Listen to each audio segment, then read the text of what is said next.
Part 3. All right, so we've talked about that, beneficial and harmful mutations. This is actually one, so you'll see sometimes these pictures. These are from my PowerPoint. So there's this little town in Italy called Limone, I don't know, and there's about 40 villagers who have very, very high cholesterol, which would kill us, but they found that they have no harmful effects. So what they found is that they've got they're a very isolated population. There's only 980 inhabitants, and they live in this tiny little village with the cliffs behind them, so there's not much, gene flow from other groups of people. And they have found to have a mutation of just one amino acid, so one codon is different. So the protein is 10 times, that specific enzyme or protein is 10 times more effective at getting rid of bad cholesterol in their bodies. And now they're trying to figure out how and try and see how we can use that information to prevent high cholesterol in other people, westernized world. So that's one of mine. So that's a random beneficial mutation. All right? So, yes, we know that. Random mutation drives evolution. Evolution is because of natural selection. All right? But then you might get something like albinism, which is a mutation, but it could be harmful. Well, usually is in the natural world because they don't have camouflage, they don't make any melanin, they could get skin cancer, and they generally don't survive till adulthood. And then in Kruger Park, 2019, a little albino elephant. Okay, so they might not survive because they preyed on easily, they're not camouflaged. Okay, then we've talked about sickle cell anemia. We don't need to know how this happens, but are you happy with that? So the people with the trait, the carriers are protected against malaria. So it's beneficial, but as long as they don't have the recessive, as long as they're not homozygous recessive, because then they'll die from it, but if they're carriers, half their blood cells might be sickle cell, and therefore they've got enough normal blood cells, and I don't know why the parasite lives in the ones that are sickled. Never figured that out. I mean, the parasite dies. Okay. All right, the white line in South Africa. White line is not albino. It's just got less pigments, like a very fair person. They're endemic. They're only found in the Timbavati region. Normally lines are darker color, a caramel color, but the mutation is called chinchilla. It suppresses color, so less melanin. It's very rare normally, so you're going to get blonde or almost very white hair, but not albinism, where they have no pigment. But these lions, even though they are white, they still hunt and they find mates. It's just like having blonde lions. But they higher than natural numbers is due to artificial selection, because zoos often breed white lions, and there's some at Joburg Zoo. And then they try and breed them with other white lions at other zoos to try and increase the population. But normally that wouldn't happen in nature. All right. Okay. So there you get a bit of maybe get a bit of inbreeding now, because they might be breeding ones that, white lions that are more closely related than what would normally happen. Okay, now I can't remember his name. So this is the white line. These are the white lines. Then number 2 on the next one is the African, and the Asiatic is number 3, and then the Barbary line, the circus line. I didn't know that's called. I've heard of the word, but I didn't realize it was actually the name of a circus line, which are bred for those big manes and whatever. All right. But a lot of them are being bred free now, or they go to rehabilitation centers, thank goodness. Okay. All right, we've done Darwin. I think we've done Darwin finches out, backwards, sideways, upside down, everything. Okay, so they are, do we need to go to this? No, I don't think so. There's the family tree again, adaptive radiation from, adapting to new niches on new islands. Okay, that we've done. All right, inbreeding we've done. Yes, hemophilia, breeding within, if you're royal, you don't have so much choice of finding a partner. You tend to look in other royal families who might also have, or the females, carriers of that hemophilia gene. Right. Polydactyly, that family in Ecuador. You might be more inbreeding there. Who knows? Second cousins marrying second cousins. The Amish community marrying within their community, and I'm sure you can understand why I don't remember that name of that syndrome that they often have, Ellis van Creveld syndrome. They marry within their community, That's a small group of families that settled in wherever in the Midwest of America. But now we're going to talk about the founder effect. Okay? Now this syndrome is actually a type of dwarfism, and they also end up with polydactyly and other problems as well. I can't remember what I actually had in my prelim question. I must actually go look and pull it out. All right. There they are. These little fingers, polydactyly. Now, founder effect. It's the same as the emergence of Huntington's chorea in South Africa. Right, so here's Europe, there's Africa, maybe not, okay, don't show Mr. Warner.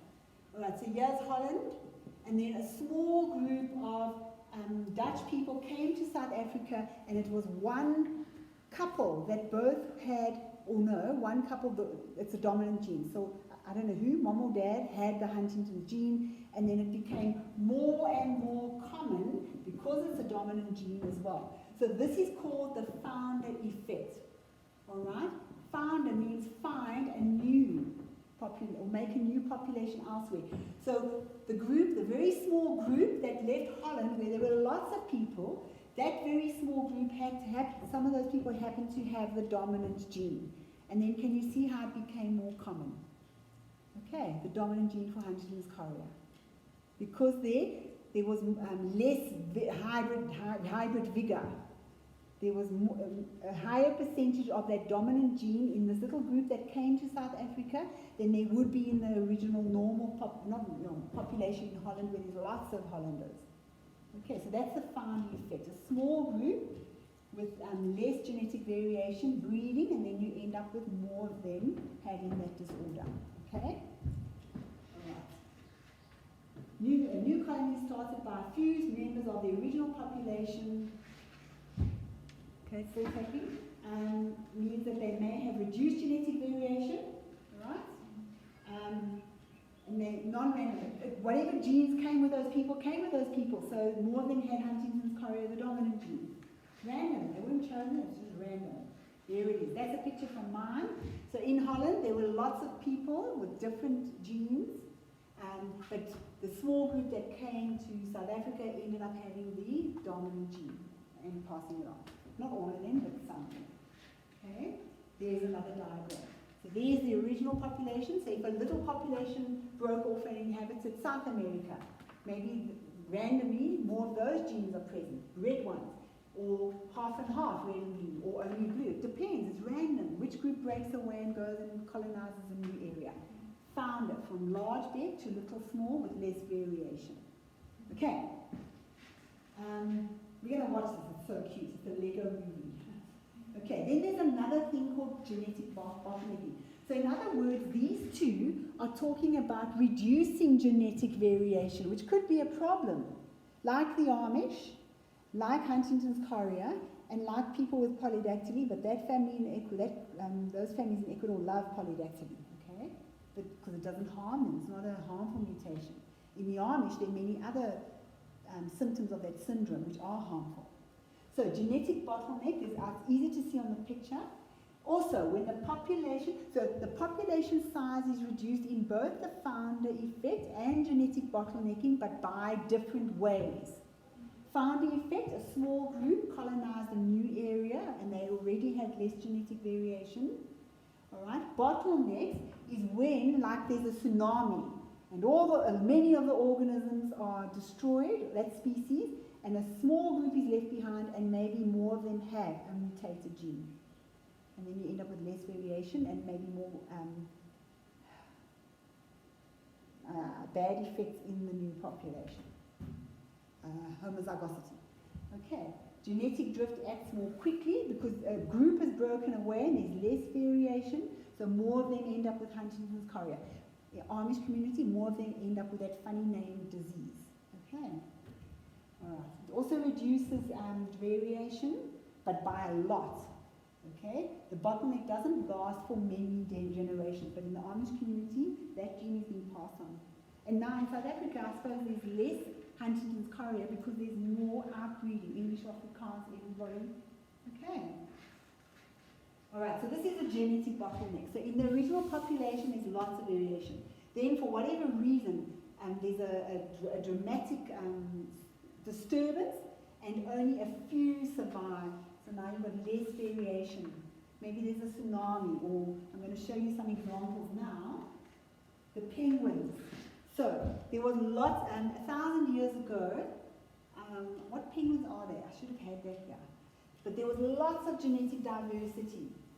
Okay, genetic diversity pre-human contact from ancient DNA. Yeah, that's a weird way of saying it. There was lots of genetic diversity 1,000 years ago, and then because of humans taking over penguins' habitats, the number of penguins reduced, and now there's less variation. But over time now, in the last 80 years, because of breeding penguins and protecting them and trying to stop, prevent them from becoming extinct or endangered, now the diversity is increasing again. So the bottlenecking event causes a decrease in size of population, just like the founder effect. But here, depending, the variation could remain diminished. Here, the variation could improve if there's outbreeding again. Can you see the story? Okay. An example, northern elephant seals. They've got reduced genetic variation because there was a population bottleneck. Because of humans in the 1890s, they hunt them to a population as few as 20 by the end of the 19th century. Their population, however, has since rebounded to 30,000, but their genes still carry the marks of the bottleneck. So there were more harmful mutations. Okay. Much less variation than a population of southern elephant seals, which weren't hunted. But luckily their numbers have increased now because they're protected and the environment's protected. Okay, that's a lovely example. Here's my cheetah example.